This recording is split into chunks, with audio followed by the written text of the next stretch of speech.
one thing I want to know, Bernardo, with the checkmat system, you, Leo Vieira, you guys have Jansen, who's having a big year in the black belt division, who's the current reigning champ. You know a lot about wrestling, know a lot about grappling and jiu-jitsu, and you work with a lot of guys, and you worked with Arman, you worked with Khamzat. Everybody talks about Arman's grappling and Arman's wrestling. We just saw him win this past weekend, and he just put on a dominant performance, like a dominant performance. Is there anybody, Coach, in the lightweight division that you think has grappling at the same level as Arman? No. No, simple. No. No. And what do you think about Arman's grappling and his jiu-jitsu style and the way he uses his grappling and his wrestling? What do you think makes it so dominant? The way he learned how to neutralize jiu-jitsu and how he like stops and dominates his game.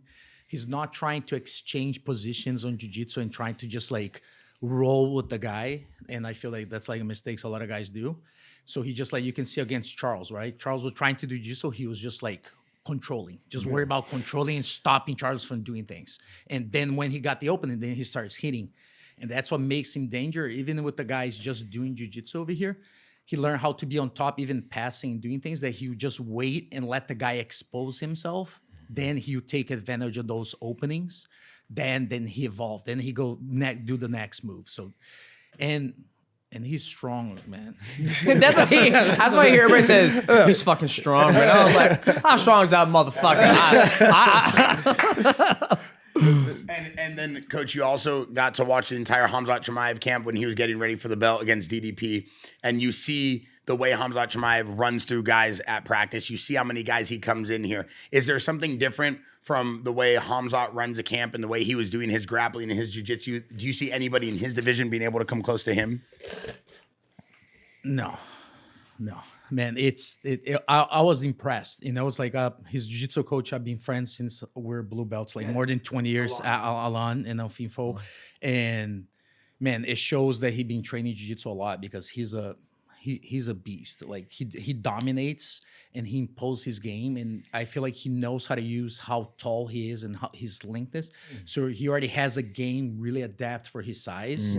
So a lot of the positions he lands, it's like if a different person tries, that's why people can't mimic him, because like the person tried to do what he does, but his body type, he can do that. He can go by, he can get by with some stuff that like, because how long he is. Like when he put the guy body on the body lock, he puts it down. How easy he can quickly like move towards the back. It's because how long his torso and his arms are. So he gets by with that. Yeah, I thought it was interesting when Khamzat first showed up and we were working on the logistics of getting him here to do his camp here at JAXXON Media House. Alon, who's been friends with the Checkmat team with Leo and Bernardo for 20 plus years. I think he got his black belt under Leo Vieira. Yeah. So that just shows the lineage of Checkmat and Leo Vieira as well. But that's Khamzat's jiu-jitsu coach. And one of the best things was, you know, Ilya, Gustafsson, Ilir, Khamzat, all these guys came from All-Stars in Sweden and they all trained there. And Khamzat used to live in a little kind of like a little closet room, like Harry Potter style. And he would train 3 times a day and he would never leave. And Alon, the jiu-jitsu coach, told me like, this guy is one of the most passionate, most disciplined fighters we will ever see. And people just think it's like this brutality and this dominance. But he worked for that. Like he was in the gym training and he had some of the best training partners and the relationships he's built with these fighters. I mean, he was training with Gustafsson for years and that guy, you know, probably had one of the best fights, if not the best fights John Jones ever had to fight, besides maybe Dominic Reyes. So, I mean, I do think, too, sometimes these guys get credit and then sometimes people don't see. It's not just the natural born work. It's the actual physical work they put in. You know, their abilities that they're born with is one thing, but these guys have all put in work. So, I thought that was amazing. He's one of those guys that doesn't fight.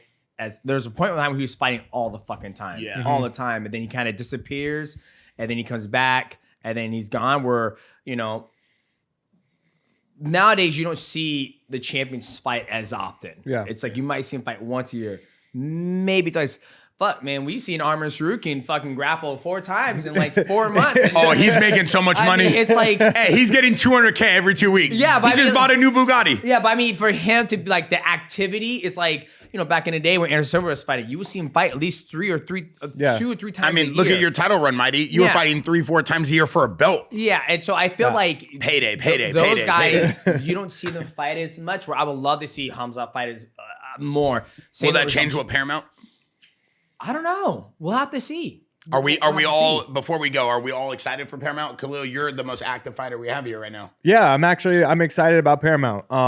You know, there might be things that I don't know, but I'd say overall, I like the idea of not having to pay $90 every time to watch UFC. You get what I mean? Like, there's so many UFCs that I missed out on because I'm like, I just don't want to pay this much money. Yeah. So if I can just, like, if the price can just be reduced all the way down, perfect.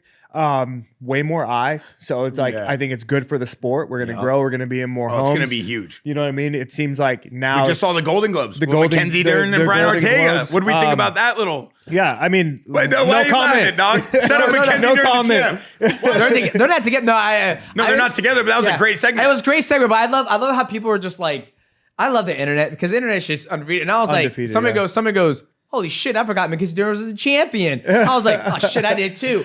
It's just, you just don't, there's just too, like, you have your favorite athletes that you follow. And the champion of that division we have this thing where we talk, and it's like Zhang Wei Li relinquished the belt to go up and fight Valentina Shevchenko. Yeah. And so now Mackenzie Dern is a champion. And there's a part of me that was like, well, is she truly the best when the champion is still around?